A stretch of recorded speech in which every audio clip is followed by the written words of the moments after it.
Bonjour à tous et bienvenue pour ce nouveau tutoriel sur Cyril. Aujourd'hui, un petit tutoriel sur la transformation de l'histogramme en mode linéaire. Alors, j'ai chargé une photo que j'ai réalisée récemment sur la nébuleuse du Cône. On va se mettre en place. Voilà. Alors, la première étape, quoi qu'il arrive, c'est l'étalonnage des couleurs. Donc, se mettre en auto-ajustement, ouvrir l'étalonnage des couleurs, et ensuite faire la neutralisation du fond de ciel et la balance des blancs.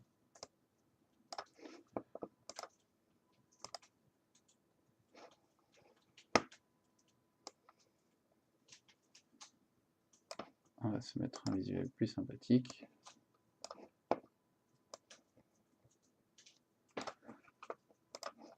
Voilà. Alors, une fois que c'est effectué, alors dans ce cas particulier, on va quand même recadrer l'image. Donc là, pour l'explication, il y a plusieurs séances différentes. Donc le cadrage n'était pas trop raccord, comme on peut le voir. Donc c'est pour ça qu'il y avait des bords un petit peu désordonnés. Ensuite, pour passer en mode linéaire, on revient ici. Et là, on va pouvoir ouvrir l'histogramme. Alors, contrôlez parfois les images. Ce curseur ici se trouve par ici. Mais quand vous mettez en mode linéaire, pensez toujours à que ce curseur-là soit à 65-535 et celui du dessous soit à 0. Ensuite, on va pouvoir commencer à transformer l'histogramme en l'étirant peu à peu vers la droite. Vous voyez qu'ici, il commence à être ici. Des fois, il est quasiment inexistant pour les photos qui manquent vraiment cruellement de temps de pause. Donc, on va se servir ici du curseur des tons moyens et commencer à le décaler vers la gauche. Ici, vous avez une mesure de la perte éventuelle d'informations sur l'image. Donc, je vous encourage à la contrôler régulièrement. Alors, avec le curseur des tons moyens, c'est relativement difficile d'aller dans de la perte. Par contre, quand on va commencer à utiliser les basses lumières, là oui, la perte peut arriver assez rapidement si on ne fait pas attention. Donc quand vous attaquez le curseur des basses lumières, pensez à regarder en même temps, voir si le pourcentage de perte commence à devenir un petit peu critique.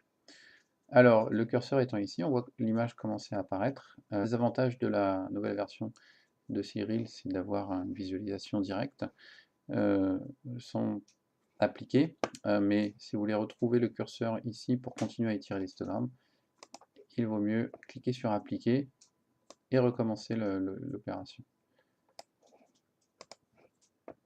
Voilà, je le fais assez rapidement, vous pouvez le faire en plus de fois, je ne pense pas que ça ait vraiment de grosses influences sur la finalité. Et ensuite, on va pouvoir commencer à attaquer les basses lumières, en surveillant bien sûr de ne pas aller trop haut. Vous voyez que par exemple, si je monte jusqu'ici, eh bien ça devient trop. Alors une technique, c'est de s'arrêter ici en général, au début de la courbe. N'oubliez pas d'appliquer. Et voici notre image. Alors après, vous arrêtez où vous avez envie. Si vous souhaitez qu'elle soit sombre ou plutôt plus claire, c'est une question de choix. De toute façon, dans votre logiciel préféré de traitement, vous pourrez retoucher aux courbes et continuer à jouer avec. Voilà, donc pour la transformation de l'histogramme, c'est terminé. Ensuite, vous pouvez attaquer toutes les différentes opérations que vous voulez rajouter sur la saturation, la suppression du bruit vert, la transformation d'ondelettes, la déco, l'extraction du gradient. Et puis enregistrer votre image, bien sûr, au formatif, pour ensuite aller la traiter dans Photoshop par exemple. Voilà pour la transformation de l'histogramme. Donc, pour résumer, première étape, passer en mode auto-ajustement pour visualiser votre image et faire l'étalonnage des couleurs.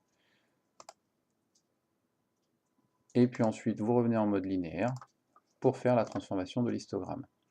Une petite technique si vous n'avez pas envie de vous embêter avec les itérations pour remonter votre histogramme en mode linéaire, venez cliquer sur les engrenages en auto-ajustement, il va faire lui-même une montée d'histogramme type, on va dire.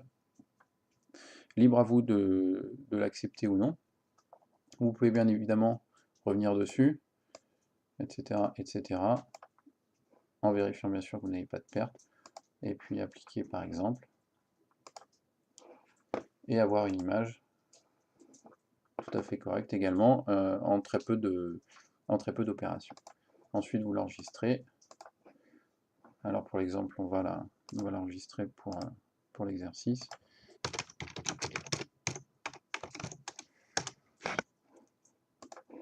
Et l'ouvrir dans Photoshop.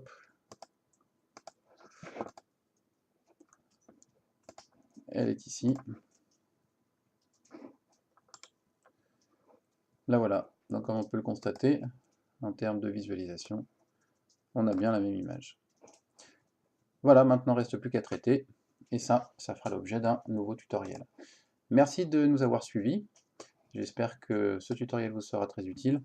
N'hésitez pas à vous abonner si vous souhaitez nous suivre, pouvoir profiter des prochains tutoriels à venir sur Cyril et autres softs de traitement en astrophotographie.